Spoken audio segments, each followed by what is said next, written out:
Olá, pessoal. Seja bem-vindo ao Nação Saúde Cast, o podcast oficial da Nação Saúde. E no nosso episódio de hoje, nosso convidado passou por mais de 3 décadas dentro de um dos maiores sistemas de saúde do Brasil e saiu de lá com uma visão que vai muito além da medicina. Ele é médico, gestor e conselheiro, com uma trajetória que une formação clínica sólida, educação executiva de ponta e experiência internacional. Fez residência médica na Santa Casa de São Paulo, um dos hospitais mais tradicionais do país, e foi ao encontro do mundo dos negócios com o MBA pelo COPIT e pela FGV, uma das mais respeitadas escolas de gestão do Brasil. Por mais de 30 anos, construiu sua carreira dentro da Amil, passando por diferentes posições de liderança, diretor médico, diretor comercial e CEO nos Estados Unidos. Uma trajetória que o colocou no cruzamento entre medicina, negócios e política de saúde, no Brasil e no exterior. Hoje, atua como conselheiro de diversas empresas do setor de saúde, levando para os conselhos uma visão que equilibra responsabilidade clínica, sustentabilidade financeira e impacto real na vida das pessoas. Norberto Birman, seja muito bem-vindo ao Nação Saúde Cast. É uma honra estar aqui junto à Nação Saúde, contigo, poder aí trocar uma série de ideias, contribuir com uma caminhada de vida aí longa, mas muito feliz. E é isso que eu espero trazer aí para o pessoal que vai nos assistir nessa próxima hora. Poxa, doutor, com tanto conhecimento, com uma bagagem tão vasta como o senhor tem, conta pra gente, antes da gente começar nesse bate-papo aí, um pouquinho da sua história, de onde o senhor vem. Bom, Renato, eu sou paulistano, né? Nasci aqui em 1957, faz um tempão, hein, pessoal? E nessa trajetória, né, vindo de uma família de imigrantes, né? Meu pai da Ucrânia, minha mãe da Polônia, vieram para cá, encontraram-se aqui no Brasil, casaram-se. Somos de uma família de 5 filhos, eu sou o caçula, né? E praticamente passei a minha infância aqui em São Paulo, né? Onde estudei nos colégios, tudo mais, até que fui fazer faculdade e fui incorporar meu lado mineiro, uma felicidade que eu tenho muito grande. Estudei em Itajubá, o qual tenho muito orgulho. E de Itajubá vim para São Paulo para fazer a residência médica na Santa Casa e aí peregrinei pela vida profissional dentro da saúde. Que legal. E, Norberto, você é médico, gestor e conselheiro. 3 papéis que raramente aparecem na mesma pessoa, né? Como esses mundos foram se encontrando ao longo assim, da sua trajetória? Renato, a história da vida ela é muito emocionante, né? Porque é encontros e desencontros. É muito difícil você ter uma projeção preditiva do que vai acontecer passo a passo. Obviamente, quando eu me formei, eu tinha na ideia de ser um médico assistencialista, pediatra, qual eu gosto muito. Tinha uma expectativa, como todos os médicos, de montar um consultório, começar a minha vida. Só que, em 1987, a minha vida começou a ter algumas transformações que mudaram a minha história. A primeira dela, o casamento com a minha esposa, com a Fátima, que aconteceu em 87.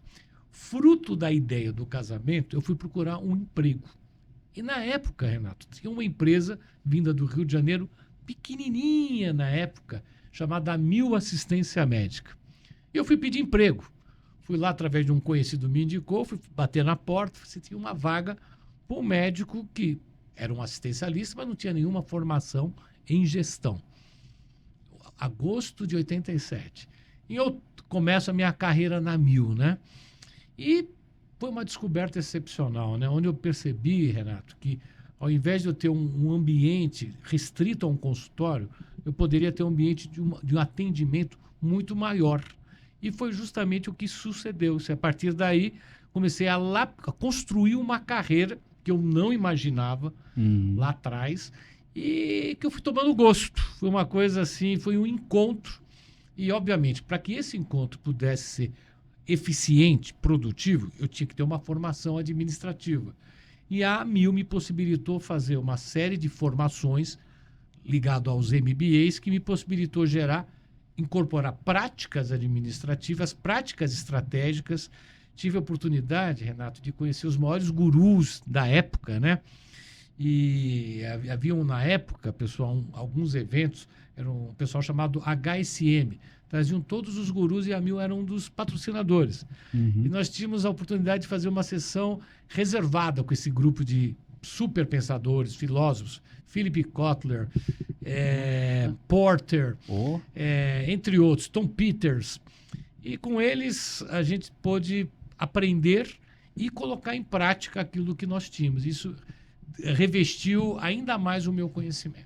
Pessoal, dei uma pausa aqui do nosso episódio, mas antes de continuar essa conversa incrível, eu quero falar com você sobre o que torna tudo isso possível. A Nação Saúde é a plataforma que conecta você e sua família a uma saúde de verdade. Telemedicina 24 horas com o Hospital Israelita Albert Einstein, acesso a consultas e exames presenciais em uma rede credenciada em todo o país, descontos em farmácias e muito mais. Pelo celular, sem burocracia, com qualidade e sem fila. Para quem é empresário ou tem equipe, a Nação Saúde também oferece gestão de saúde corporativa. Afinal, um time saudável produz mais, falta menos e performa melhor. A gente acredita que toda a vida importa e que cuidar da saúde não pode ser complicado nem caro.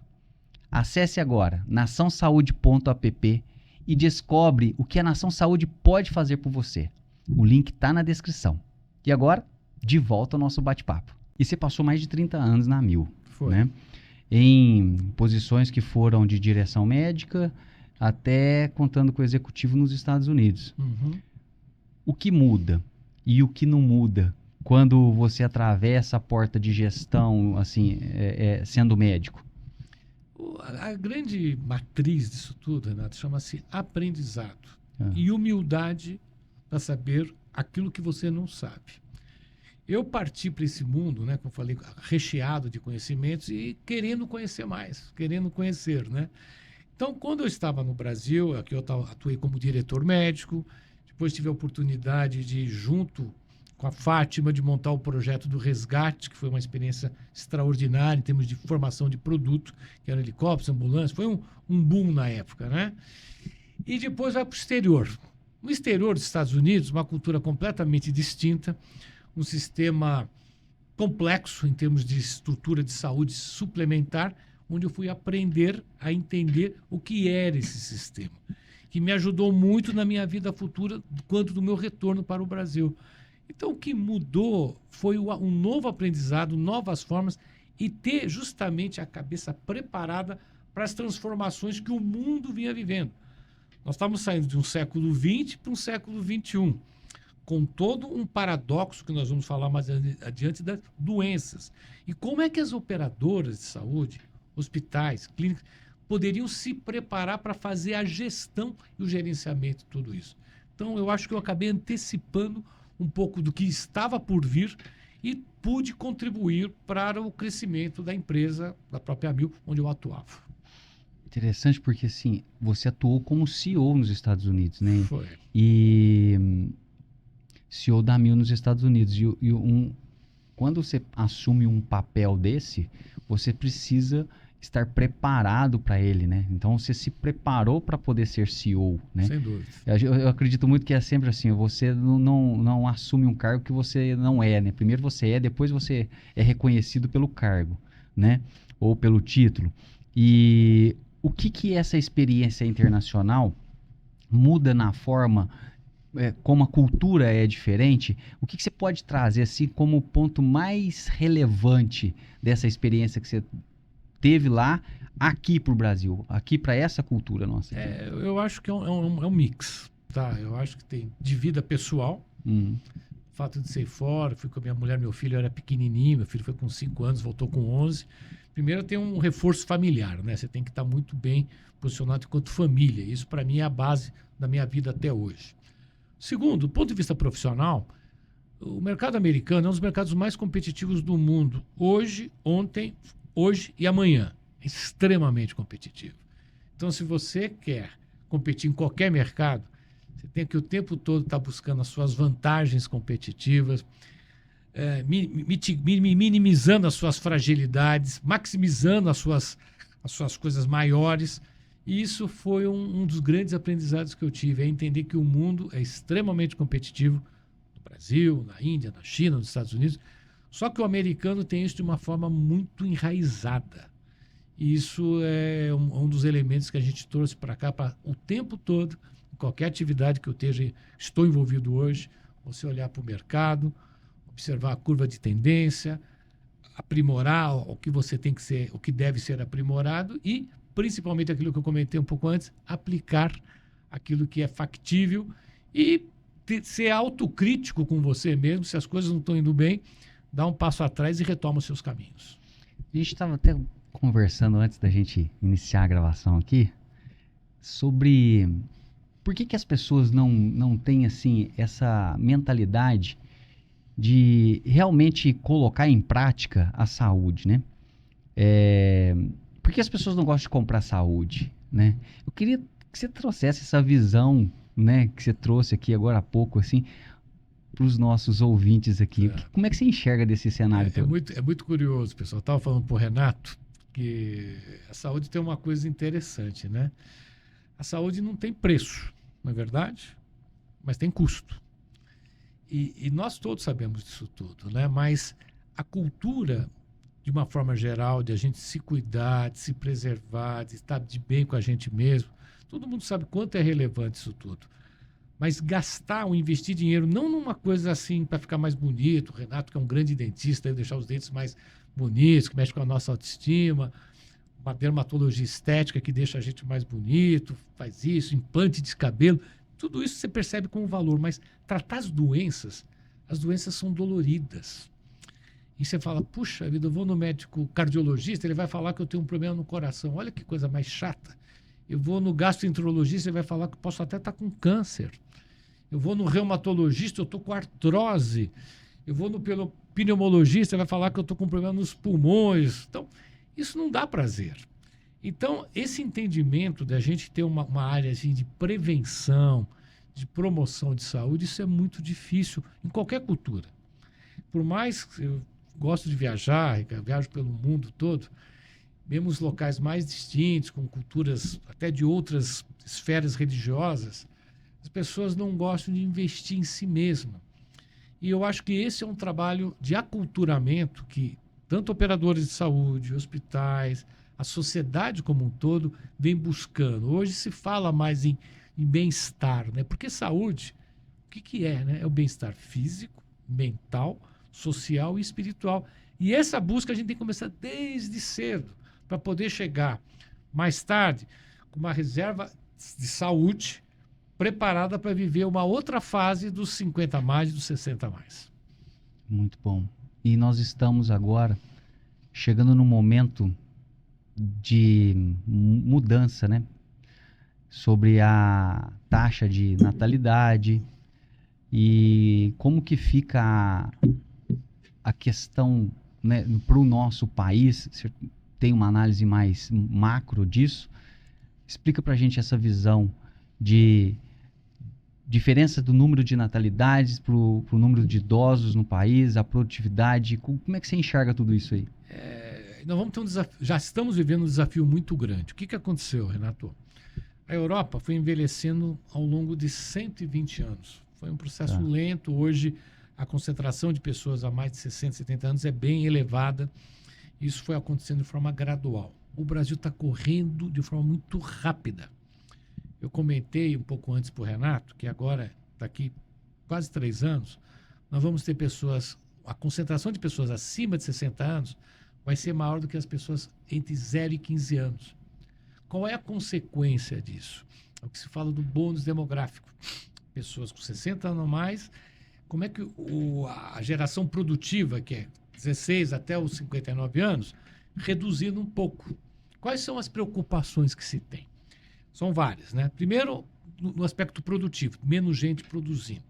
Segundo, as pessoas de 60 a mais têm que estar preparadas para viverem mais 10, 15, 20 anos. E o que é estar preparado, né?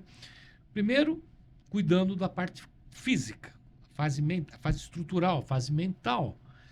Então, você tem que ter algumas metas, que eu acho que tem alguns tratamentos, que eu vou dar aqui minha receita, Dr. Norberto, são 7 elementos que são os mais baratos do mundo, que não custa nada para ninguém, Renato. Olha aí, ó.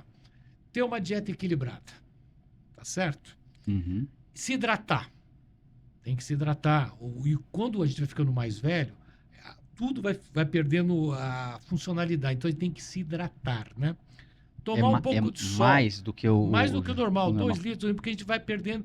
E nós temos que fazer os nossos rins trabalharem. Ele vai ficando meio preguiçoso. Põe líquido que ele vai trabalhando, que é muito bom, né? Tomar sol. Vitamina D ativa os ossos ficarem mais fortes. Não exagerado, mas um sol para a gente poder estar caminhando. Dormir. Dormir é um santo remédio, cara.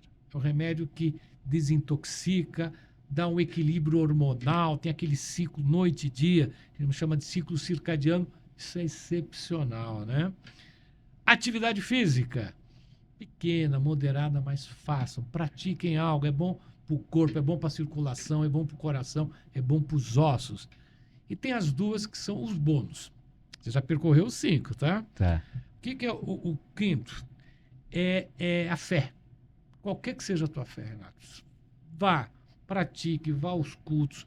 Tenha fé. Acredite em algo que seja condizente com as suas forças, com a sua família. Isso é excepcional. E o último, que é uma coisa que o Renato aqui é um campeão, chama-se relacionamento. Construa pontes, faça relacionamentos, sua vida pessoal, sua vida profissional. Ela vai sempre ser um braço amigo, sabe? Familiar, amigos. Com esses 7, você veja, não tem nada, não precisa ir de academia, você faz tudo por você mesmo. O que você tem que ter, Renato? Atitude.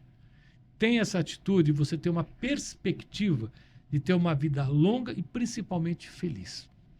Sensacional. Tenho certeza que você vai anotar esses 7 pilares aí para poder... Agora, para poder praticar, né, Birmo? Que você acabou de dizer no final também. Sabedoria, para mim, é quando você traz o conhecimento na ação, né? Muito bom. Obrigado por essa contribuição. Agora, vamos falar assim da área médica e do empreendedorismo, Norberto?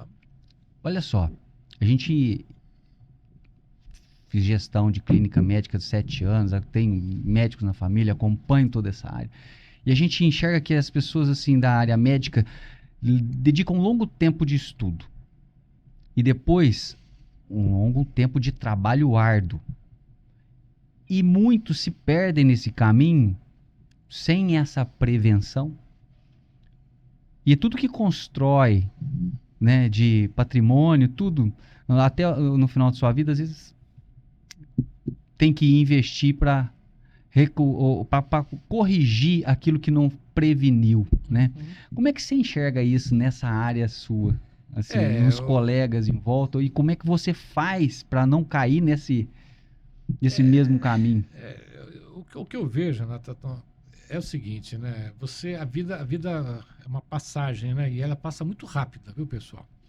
Tudo passa rápido. As coisas boas, coisas ruins, ela passa rápido, né?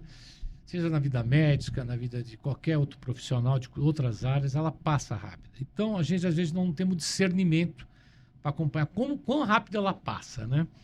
Mas algumas coisas nós podemos fazer. Eu acabei de falar um pouco antes de saúde, né? Como que a gente se previne de todas essas coisas que são...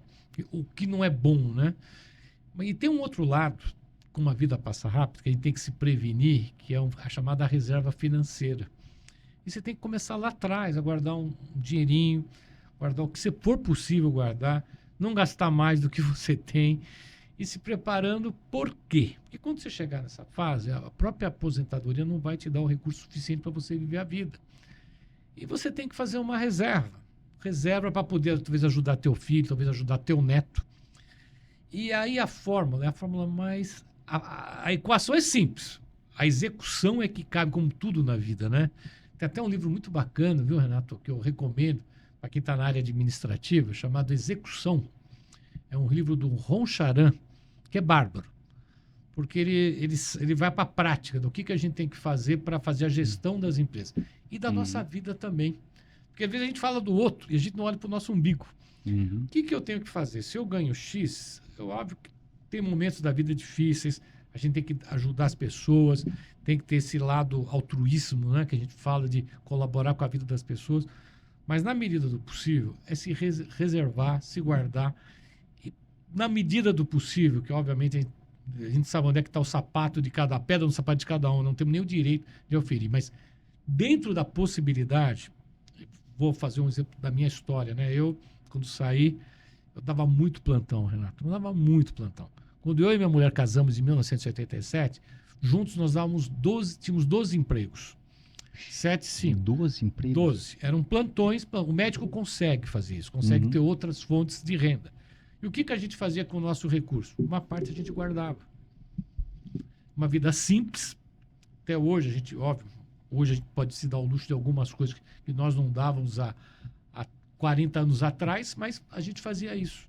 E isso virou um mantra na nossa família. Guardar um pedaço e viver. E assim foi em todas as nossas esferas. E a gente conseguiu ter uma reserva que nos possibilita hoje desfrutar um pouco da nossa vida, mas continuando a trabalhar. Porque trabalhar, Renato, é o manjar dos deuses. Trabalhar te alimenta a tua mente, te dá um propósito, te dá um nível de responsabilidade, te dá dor de cabeça, te dá desgosto também, mas isso faz parte do exercício da vida. Muito bom. Meu irmão é médico e eu falo muito com ele assim, ele é um ótimo trabalhador, a gente aprendeu bem trabalhar. E esse estilo de vida de sair da faculdade e entrar nos plantões, né, na área médica aí, é muito cansativo. E como você bem disse aqui, a medicina, ela te proporciona ter vários empregos, porque você pode trabalhar de dia no hospital, à noite no outro e fazer isso sem pausa, né? Agora, o que eu falo para ele, e eu quero compartilhar aqui com vocês, essa reserva, ela é muito importante, porque trabalhar só por paixão ali, a profissão é muito nobre, mas você precisa ter essa reserva para ter sua qualidade de vida, né? É cansativo, né, Birman? E tome cuidado com o que você faz, não na hora que você está trabalhando, porque às vezes você nem está pensando nessa reserva ali, você está focado, mas o que você gasta quando você não está trabalhando. Porque tem um viés de prazer, que é, poxa, eu trabalho tanto, que quando eu descanso, quando eu vou desfrutar, eu não faço conta. E aí você entra num ciclo que você trabalha demais, aquilo que você juntou, na hora que você chega na hora de descanso, você vai lá e abre mão dele tudo, e aí você vai ter que continuar trabalhando muito para conseguir juntar alguma coisa e nunca junta, né? Então, assim, faz sentido isso para você também? Hoje você tem quantos anos de profissão? 44. 44 anos de profissão. 44. O que eu vejo, assim, óbvio que tudo tem que estar adequado ao teu estilo de vida, à tua personalidade, a forma como você leva a tua família, amigos. E tem que ter equilíbrio. Assim, a hora de desfrutar, vamos desfrutar, vamos passear e estar conectado com o que está acontecendo no mundo. Mas saber dosar, essa dosagem, ela te dá paz. Pro dia seguinte, que às vezes a gente não imagina. É óbvio que às vezes você quer fazer uma coisa a mais, vai fazer uma dívida, ou se você for passear, você vai fazer alguma coisa, mas tem que ter uma mensuração de acordo com a tua capacidade de geração de renda. Eu comentei aqui, era eu e minha esposa, nós tínhamos 2 fontes de renda, que nos possibilitava juntar um capital maior. Bacana, mas e aí depois? Aí depois vem filho e começa a história toda. Você pode dar um passo além? Eu acho que é assim, é passo a passo. E uma coisa que eu já falei, que eu tenho a felicidade de ter vivido em Minas, né? Vai devagarzinho, vai devagarinho, passo a passo. Na medida que você tem um recurso, dá um salto, mas não comprometa a tua base, entendeu? Isso é o básico de qualquer profissão, não é só na medicina, odontologia, qualquer um administrador, qualquer profissional sabe disso. Mas o que a gente tem que fazer é criar esse caminho e, como líderes, cabe a gente, às vezes, falar, orientar. E óbvio que a decisão é sempre de fora individual. Né?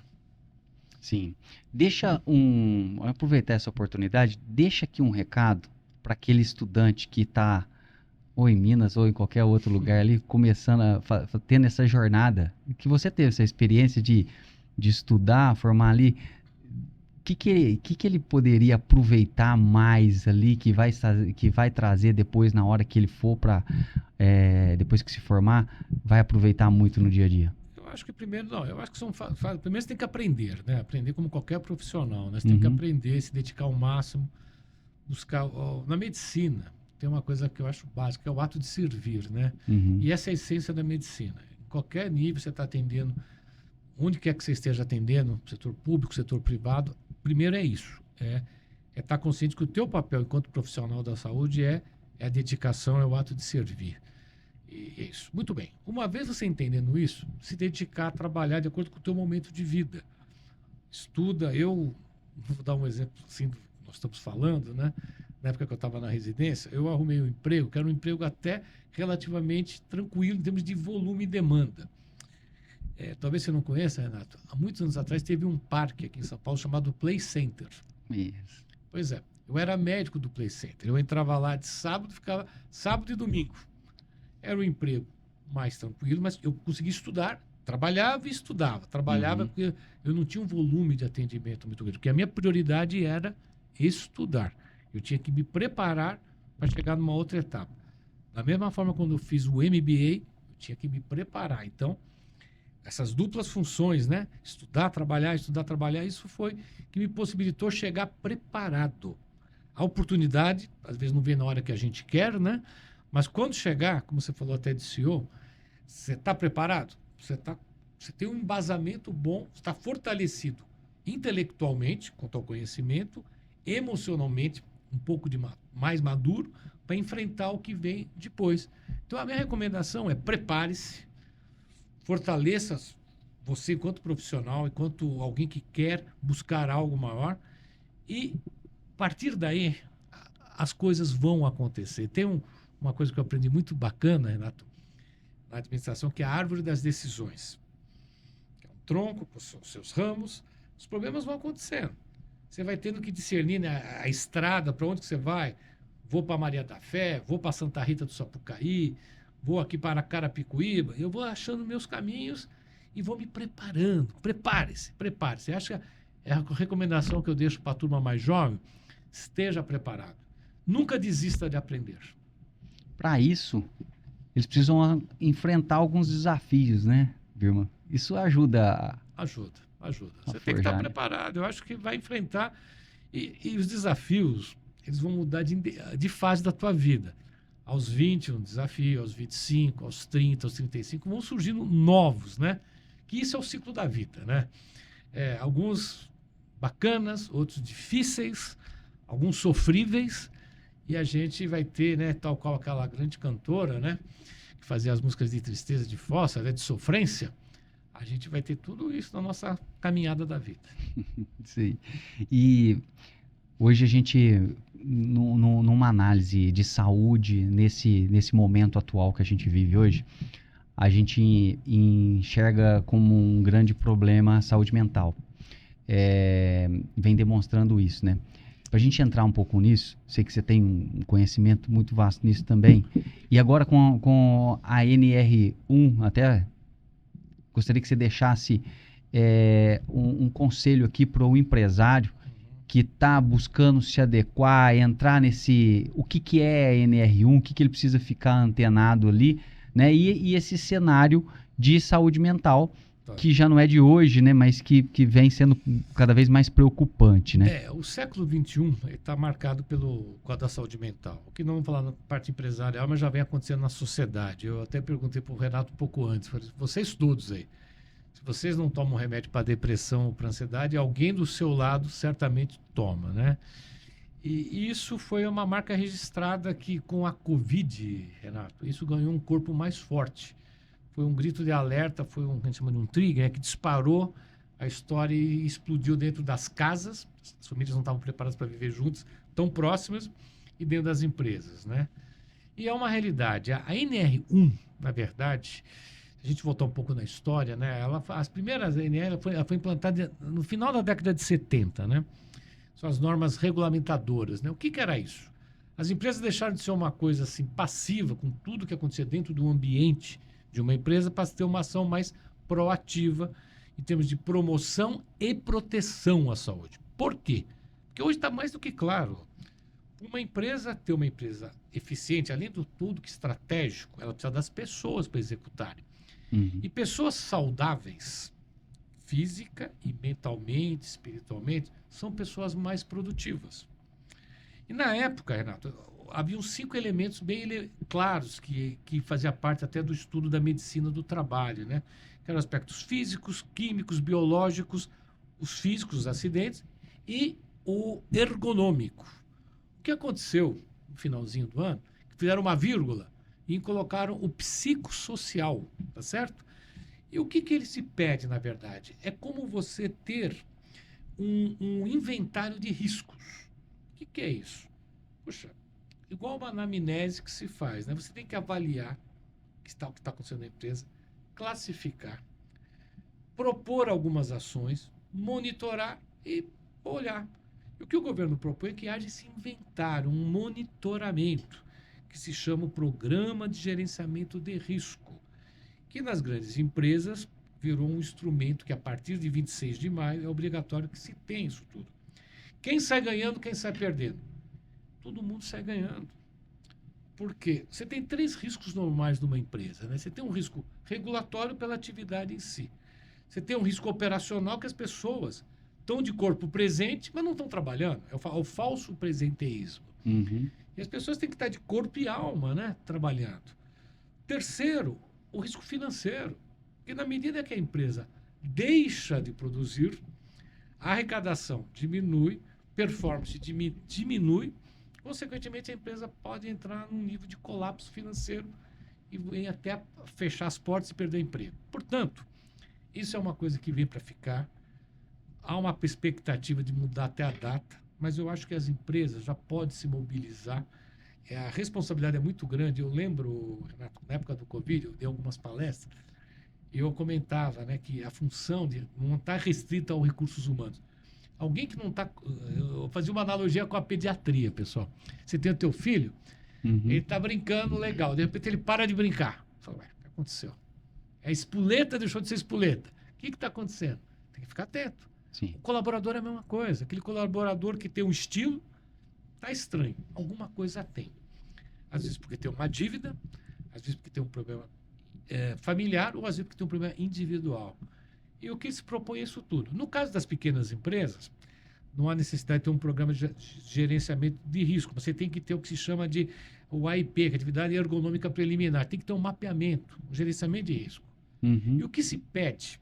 Isso vale para a casa da gente, vale para as empresas. Vamos ficar de olho. Hoje, a sociedade hoje do século XXI, ela é muito competitiva. O volume de informações que todos nós somos atropelados é muito grande. Algumas pessoas reagem bem, às vezes dentro da mesma casa. Um filho reage de um jeito, outro não reage. Dentro da mesma empresa. Uns entendem bem isso, outros não entendem, outros sofrem. Então, vamos ficar atentos e vamos ajudar, eu acho que, tal qual o nome aqui, a Nação Saúde, né? A todos a estarem mais saudáveis, porque uma vez mais saudáveis, Renato, sem dúvida, sem sombra de dúvida, todos se tornam muito mais produtivos. E esse cuidado, a gente enxerga que não veio de números que impactam, né, Norberto? Eu tive numa convenção no Einstein ano passado e lá trouxe alguns números falando que o Brasil já é hoje um país com índices de afastamentos por doenças mentais aí, recorde. Nós somos campeões. Nós somos campeões em depressivos, somos campeões em ansiosos. O nível de afastamento nos últimos 5 anos praticamente triplicou. Então, uma vez que está tudo acontecendo, vamos cada um nos seus papéis, né? Acho que as lideranças podem contribuir com esse papel, os donos de empresa, ficar atento, cara. Como a gente fica nas nossas casas, ficar na nossa empresa, junto aos nossos colaboradores, que é um ativo extraordinário, né, da empresa. Vamos nos dedicar, vamos fazer com que as pessoas fiquem mais saudáveis, né? Porque a equação final é essa. Pessoas saudáveis são mais felizes, maior produtividade. Para a gente cuidar, realmente cuidar das pessoas, né? pensando nisso, é trazer aquela atenção maior, né? Aquela sensibilidade maior, né? Exato. Para enxergar essa parte da saúde que às vezes eu, como vim de interior de Minas, era muito duro, né? Nossos pais, avós passaram por cenários totalmente diferentes do que a Sem gente dúvida. vive aqui, né? Faltava comida. Hoje dificilmente, ainda tem pessoas que não têm, mas naquela época era muito mais sofrido nesse sentido, né? E eles eram muito mais rígidos e duros, né? Tanto é que dificilmente eu podia fazer pergunta, né?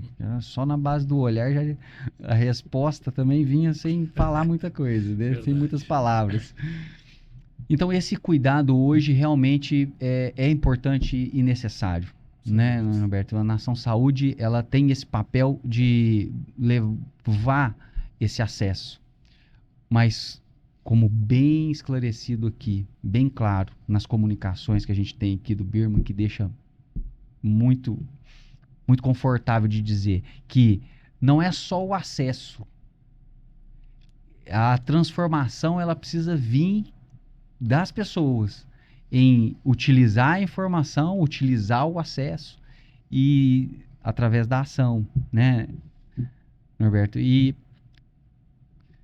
você como médico, nesse cenário que encontra diretamente o doente ali, mas também vê o mundo do empreendedorismo. Deixa aqui pra gente um conselho para que pessoas da classe que inteligentes são, senão não ia...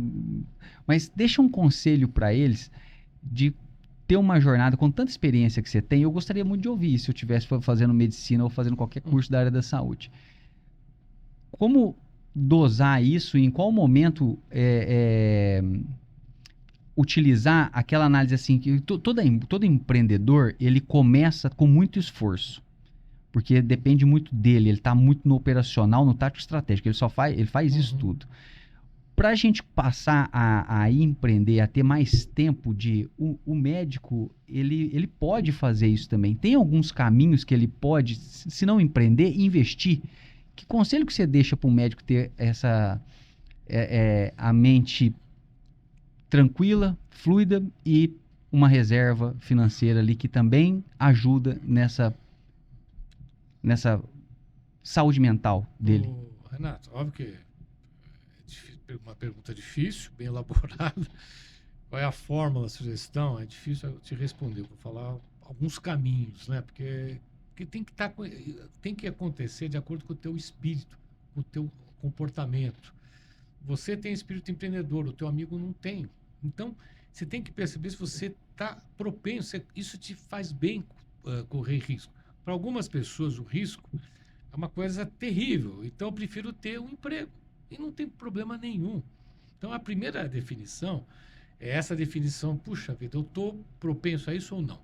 Agora, A ou B, uma coisa importante do profissional de saúde é ter uma visão administrativa, porque vai ajudá-lo naquilo que você vai fazer, até como atuando dentro de uma empresa, vai ajudar na sua gestão pessoal, na sua gestão financeira, que é importante. E para o empreendedor, vai te dar mais munição, mais conhecimento. Como é que eu vou fazer gestão de pessoas? Como é que eu vou liderar times? Isso daí tem alguns bons ensinamentos que os cursos de administração nos fornecem, né?